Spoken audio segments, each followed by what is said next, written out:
Man, we're excited. We're right in the throes of it, and if everybody's been looking at the weather forecast the last few days, and it's baseball season as we're walking in talking about. Let's play two. So we're just trying to navigate around weather. Fortunate thing with the baseball schedule for the first time ever, we were able to start like 12 days sooner than in the past of the whole team getting to practice together in a 20-hour full segment instead of that 8 hour. So some of that's good. Some of that's been a challenge. We got to inter squad. We've had 3 squad games 12 days earlier, and it looked like it was 12 days earlier with the guys being separated from us for 30, 35, 40 days, whatever that window was.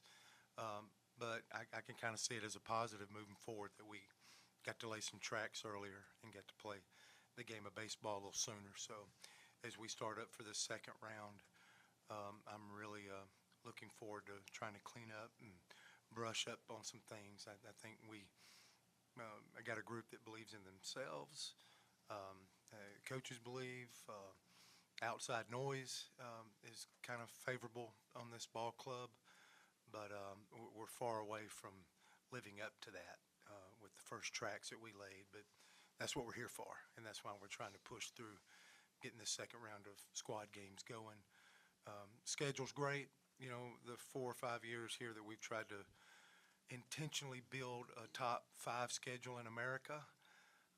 That's gotten us like blasted one year. It's helped us be a top 16 seed 3 of the last 4 years. It helped us be a number 4 national seed last year. And this schedule will present it again. I was looking at the Division I top 25 preseason rankings, and there's other really good ones. And our players probably see where we were ranked. A coach looks at it and sees that there's 26 games against 10 other teams that are in their top 25 that has my undivided attention, but that was the goal. So that's about half your schedule. And then we'll play, as it sits right now, 33 top 50 RPI teams from last year. That's well over half our schedule. So you start talking about the Arlington trip again and those 3 opponents. You start talking about Georgia Tech, a top 5 preseason team, home and away, right down the road. You start talking about a series against Nebraska at home, and then we'll throw in 10 weeks of Southeastern Conference play to boot with some other good challenges along the way. Our entire schedule is littered with quality, and I think, you know, our success or lack thereof, wherever our watermark is with this club, we just feel like our program is in position, you know, from the first 5, looking at the second 5, and now starting the third 5 of our time here, that we're trying to potentially, as the season shakes out, to play one of the hardest schedules that we can in the country. And our conference affords us an opportunity to do that. I understand that. Who's going to fill their shoes? Is that a George Jones song? I think about that with a whopping 11 players that entered professional baseball last year. So before everybody starts pounding the table, understand half this team's new, and you lost more in my 24 years of guys entering professional baseball in one season. And maybe our biggest fan since I've been here, somebody that's yelled as loud as he can. It's been a huge part of our deal. Mike Cooper, helmet guy, is a huge loss to us. And I think about, you know, all those boys, those players, who's going to fill those shoes. I think about Mike Cooper. I think about his wife, Nancy. Well, I wanted to mention him today. But I also think about who's really going to fill those shoes. We've done so much to bring more atmosphere to Plainsman Park and to everything we do. And that's a loss. And somebody's got to step up to the plate, step in that gap for that. So that's a call to arms to who needs to hear that to try to fill those shoes. That's what Mike would want. I know. But our deal is just our plan every day and execute and debrief and try to consistently repeat it. That is how we're going to determine our success, not by what you say or what somebody else is doing that's not in this frame with us, that's not seeing us on a day-to-day deal, and just try to get better every day. This group's been amazing to work with. I thought last year's group, it felt like a failure personally because I wanted so much. I wanted another step or two or all the way for that group last year. They did us right. Um, and I wanted them to have more in this group. Ever since we've gotten started in August, has been a joy to be on the field with. So if they keep making good steps, I'll be wanting the world for them. And anything short of a couple more steps from what we were able to do last year will be tough because these guys are doing a nice job for us. But you talked about in the fall, I guess, the maturity of this group and needing to see a little growth there. Just how has that been progressing? And I guess, have you kind of seen this group kind of take steps in maturation? Yeah, we're trying. We just try to put strategies in there. And, sometimes quality and something real is not something you can just instantly snap your fingers to. So just felt like, you go like Ike Irish. He was a junior, but he was even more mature than that. I think like a Ryan Bliss in the past. I think about Cooper McMurray was one of those players that a coach loves in this new day and time with just the calming influence, even bigger than the numbers, what you see from that maturity standpoint. Now it feels like, all right, who's your best players? And you start going Rembert and Fralick, and you got a Steele. You still have some of those pieces, but you just see a nucleus of maybe arguably what may be deemed as your best players are sophomores instead of juniors or seniors per se. So we were just trying to fill in those gaps.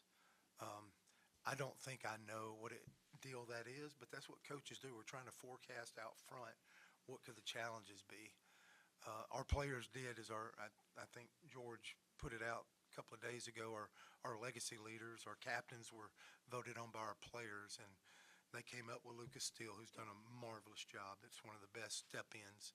Eric Guevara is a quieter player.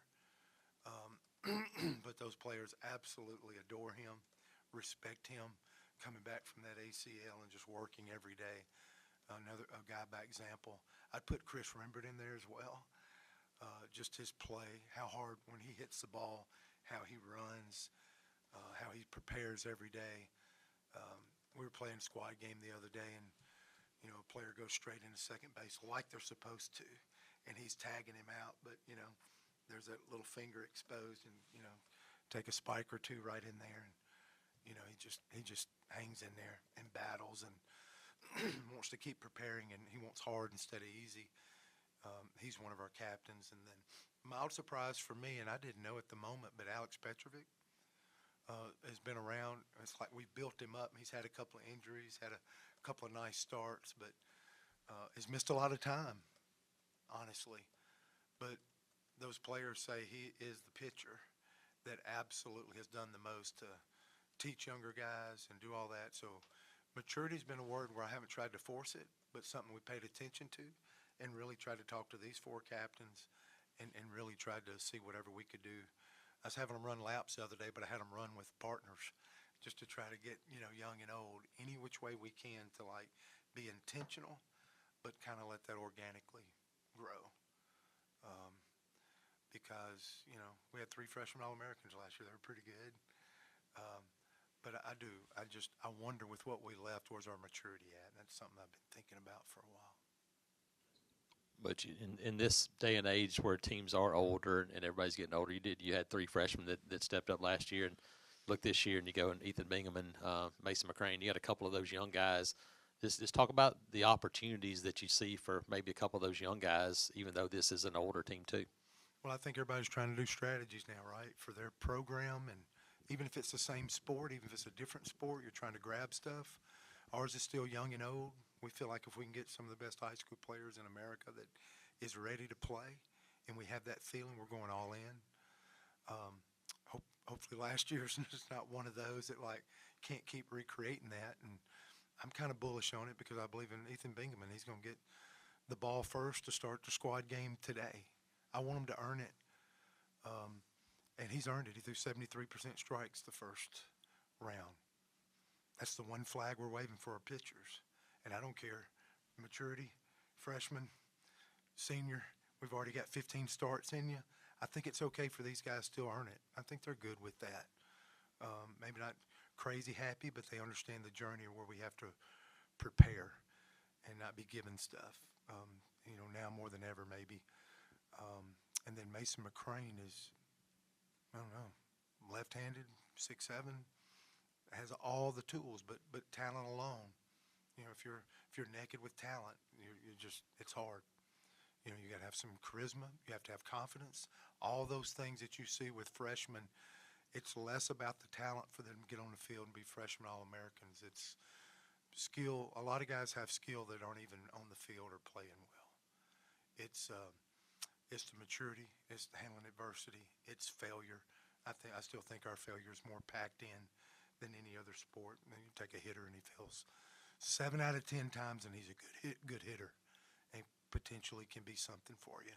And sometimes when you're young, your ability to do it now or have to wait a little longer is how you can fail 7 out of 10 times and feel great or feel good and confident about yourself. So those are two guys. I think there's more, but LJ Cormier is one of those guys that we think has that confidence now.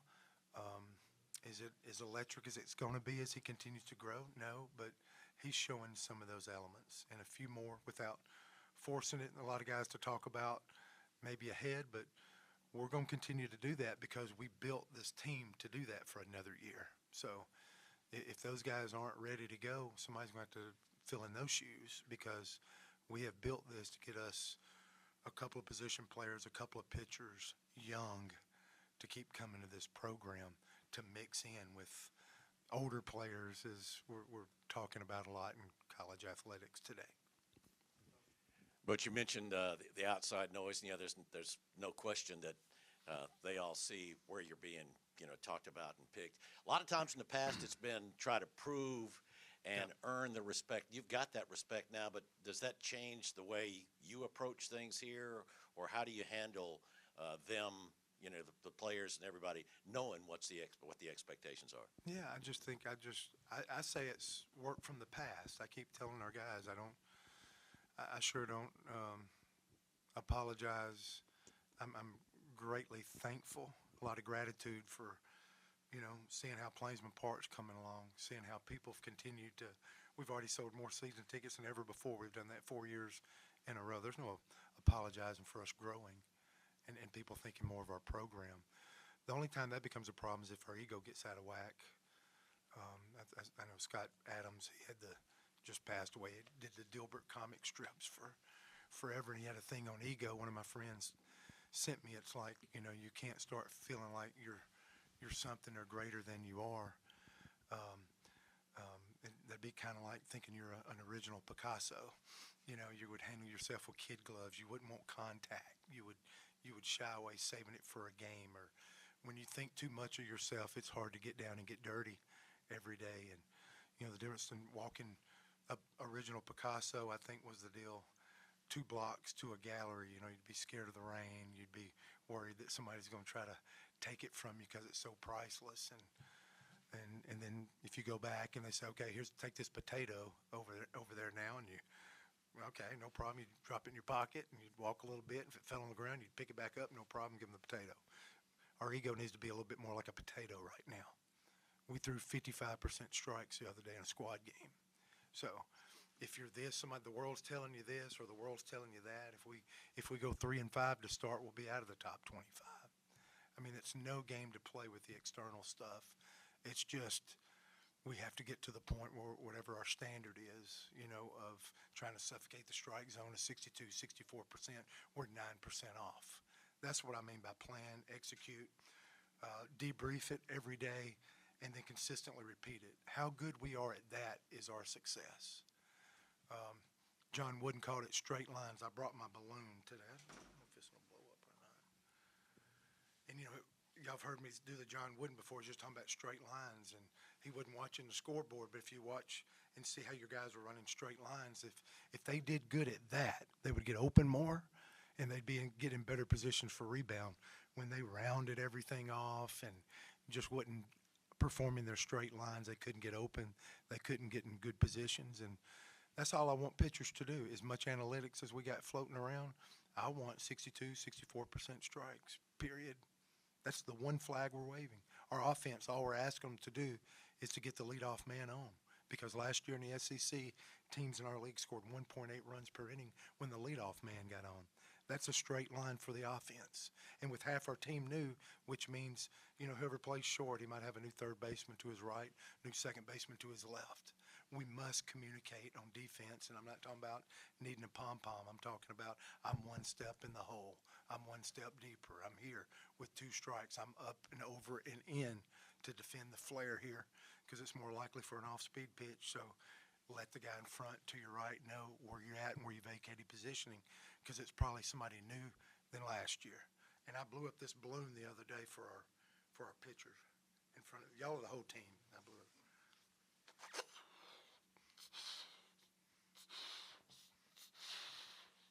When you throw 55% strikes, it looks like that. And what I want is you to get, I want your arm to get up. I want you to get firm. I want you to get on top behind the ball, and I want you to create a straight line for 60 feet, 6 inches. Because I want late movement. I don't want movement out of the hand. I don't want it going everywhere. I want straight lines until we go from 55% to 64% as a pitching staff, or at least 10 or 12 of them, until we can get the leadoff man on and it means something. Right now, I think one of my meanest, best, most prepared guys is Chris Rembert, one of my hardest players. The most coveted position in this lineup for 2026 is our leadoff man. We think that gives us the best chance to create offense. If I'm wrong, I'm wrong. But I don't have him trying to master 20 things. I want Chris Rembert leading that thing off right now. And he should be somewhere else in the lineup. But right now I'm sold out to who do we trust the most to get lead off? Because now that pitcher's forced to go to a set position. That first baseman is giving up real estate. He's going to hold a bag. The middle infielders have to talk because now they're starting to think about double play. As they take 3, 2, 4 spots closer, they have lost the real estate proposition of the 3 acres already. That's how we want to start innings. And we saw in our league how it produced something. And then, how our infield shakes out and our outfield communicate like crazy. If we can master that, then I can add something else. Last year we wanted to run as hard as we could from home to first base as anybody in America. This year, those are the 3 flags that we're waving. If I can just keep beating that in their head and tell them nothing else matters, the quality of what we are is what we put on that field today. That's where we're ranked. And we're just ranking against ourselves. Are we a better club tomorrow than today? And can my voice, even though it's not working right now, can it compete against every bit of that don't matter? I think truth's in what we put out there today, and I think it's in the Bible. Everything else, that's why I got off social media 3 years ago, and I don't do it anymore. I can't handle all of it. And I know I couldn't handle it when I was these guys' age. They're all young to me. And if I can just get them on the plan, execute, debrief, consistently repeat, that's my best shot to answer the question of everything else will take care of itself. It don't matter till you get to the end and see if you put yourself in position to have 4 teams standing in your way of postseason or going to Omaha. That's how we tried to build it. That's what we would love to get in position for again. But when you play a top 5 schedule, you can't count anything before it hatches. We're going to have our head down, and we must grow in these next couple of weeks to be even competitive opening day. That's our charge. That's where our focus needs to be, and we'll see how mature we are to be able to deal with it. Something that's been kind of a common theme is you've been pretty patient with your starting weekend rotation as they've had initial struggles. Given that top 5 schedule in the country, do you feel like you can give a guy multiple starts over multiple weeks if he's not hitting that standard, or do you have to play it week by week almost? I don't know if it's a positive or negative. I think that's one of the best questions because I would honestly have to say that's what I've been wrestling with the most. It feels like even – you would think what are they going to do with the rotation? I keep hearing that. And I think that's a nail on the head. I'll give that. I don't think I know. So I don't know how anybody else would know. And so I turned it into earn it. And I don't know if it's a positive or a negative because it might be a positive. We might have more options than what we've had. The problem may be if I can't get there and get these guys in the right spots to begin with. So I can see it going either way, but I'm playing the earn it game now because I care about every one of them. And I think there's a lot of amazing, bright futures. But I want their track record, their blah, blah, blah, their everything else right now. Who is throwing the baseball the best? And that's what I'm marching toward. I would have to say the same thing. I have the same problem positionally. Freilicks are really good. Steele has done an amazing job. Gregorio is also a left-handed hitting catcher. That's 3 of them. First base, Madrigal's coming back at some point. And to keep you from asking again, is it April? I don't know. I'll give you that. Run with that today. That's a good player. Bristol, Bub, Ballou. You feel like you got 3 real defenders that I know give some quality to us. But when you go a Mason McCrane and you go a Bingaman, who you're starting to get to 5, and I can go 3 more. Fabian made less than 5 errors. So did Brody Moore. Bliss. Man, our last few guys that really held down the shortstop position. You start playing mid-50s, more than 60 ball games, and handling that position like that, everybody in the world's begging for that. Who's going to fill those shoes? Is Ryan Farber going to be able to do that? Is Guevara got to move over? Todd Clay was our players voted him as our MVP. He played third base last year. He's playing with one hand more. It feels like he's growing there. Brandon McCrane, Mason's brother, the older brother that redshirted last year, is tooled up. We were so fortunate that he's a freshman again, but he's not. We're jammed up. Not everybody's going to be able to play there either.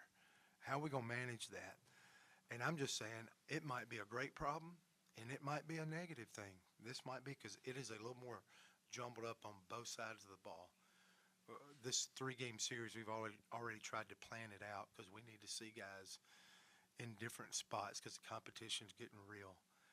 And I think we're capable of putting more than 8 position players out there. If we can put 12 guys out there that we believe in that can give us the same skill thing we're looking for, who can give us the best synergy to figure out in the next 2 or 3 weeks now? What's the best synergy? What pitching stuff goes together? If I'm waving this flag, who can throw the strikes? What's the grouping of those guys? But then how do they play off of one another? We got some lefties I'm excited about. We feel like Graves here's some maturity with Graves now, 3rd year. Think he's ready. Marciano looks the part to us and is throwing a good high percentage strikes. We can go left-handed to work the righties or lefties to stay lefty, But really when you got new guys and you're putting with old guys, how do you really know from playing the Savannah Bananas in 12 or 14 innings against Kennesaw who in a real ball game really packages the best, going ahead and behind and around one another? This isn't just like keep putting a guy. This is about creating a synergy for a 9-inning ball game that helps you get to finish lines, helps you to tackle where we're looking at 55 to 58% left-handed hitters in an SEC lineup, And then on a Tuesday, we're playing like the Georgia Techs of the world, and playing all the people in state that give us such a hard time that are more right-handed. We got a lot to figure out, and it's a little jumbled, and it's been a little thinner and less options. The more options is new for us. We must figure that out. So you're all over it, and I think most teams, it feels like, are ahead of us in our league of like, this guy's going to throw here, here, and here, and can throw that out there and tell you guys. I'm behind on it a little bit, and I'm trying to find a way to pick the guys that are the most ready now. And for me, that means I'm not missing a pitch of the squad game today.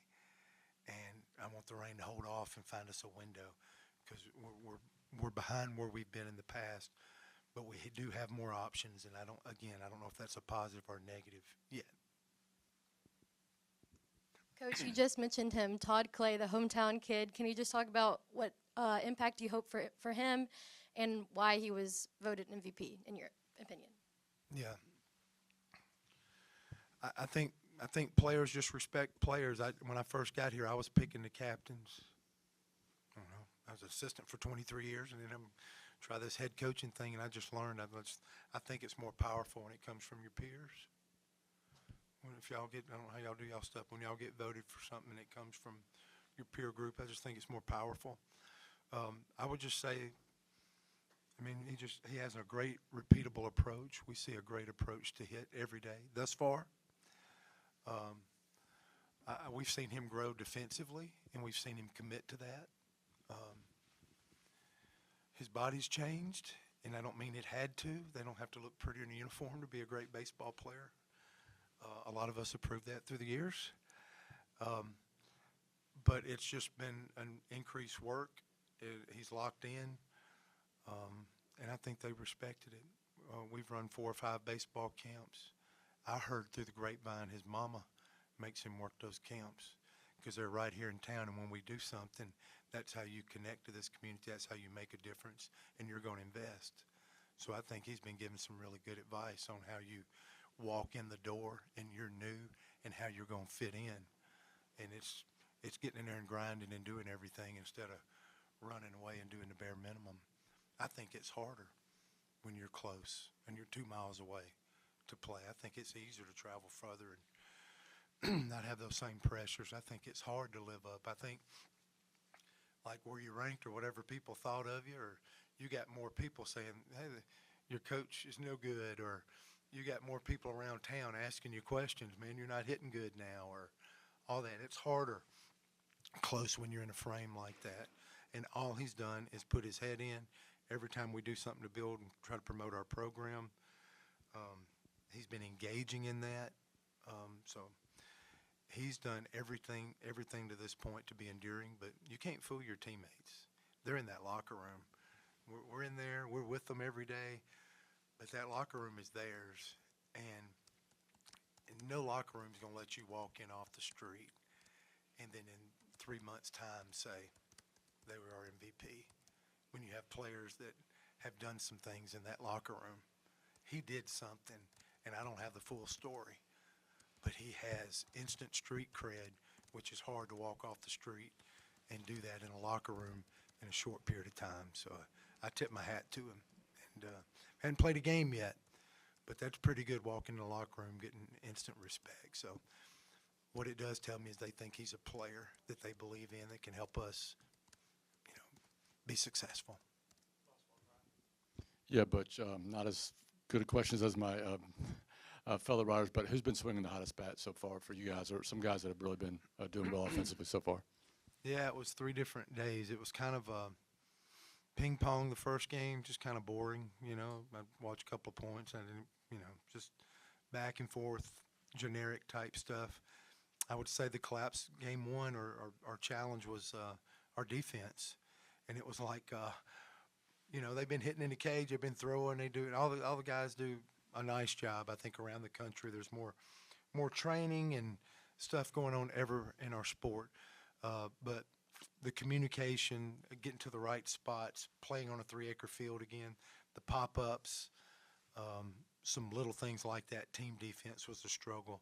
The second game was our unacceptable, blatant deal by our pitchers, and we just started harping immediately to finish the day, to start the next day, and they come out for 5 innings on game 3, and we took a few called strike threes and some things we haven't done.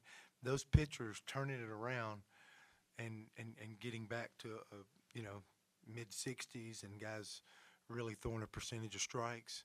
The pitchers got in between pitches. There was called strike 3 and didn't pull the trigger a few times, and just they let the express go right by thinking something else. When you start, it's such a difference when you have the count in leverage, when you get ahead, stay ahead, and when the count is 1-0 and 2-0 and 2-1 and 3-1 too often. I mean, it's always been that way. You're not going to beat those numbers. Nobody. When I see you, I think of the Braves. I mean, Maddox didn't beat those numbers. It's like 350 deficient in the count, but the boy didn't live there. He didn't visit that town very often, but it wasn't even successful for him. Dude would not go there. I mean, he had, 3 or 4 years where he had more wins than walks in a season. He was bumping 200 innings a year. I told him, I was so mad at our pitchers, I told him about Fluky, the Coastal Carolina starter coming here. If we can't create a standard in the room, let me tell you what a real standard is if we want to take another step or two. That's throwing 608 fastballs at 95 miles per hour last year in 2025. 608 fastballs, 95 miles per hour, 75.1% strikes. So don't think you're this with your ranking. This is what we're doing. And let me tell you what the best is doing. We got to keep something for these guys to be chased and focused on, instead of somebody telling them that for one of these years, you get some preseason stuff and somebody tells you you're a Picasso. We need to work, act like it's going to rain on us today. We're going to get our innings in. We're going to fill up that strike zone today. We've got to take our ego out of this thing and understand that they're a pitcher in the same Division I baseball we played in that threw 608 fastballs last year at 95 miles per hour for 75.1% strikes. We are not there yet. And that's a good question, Brian.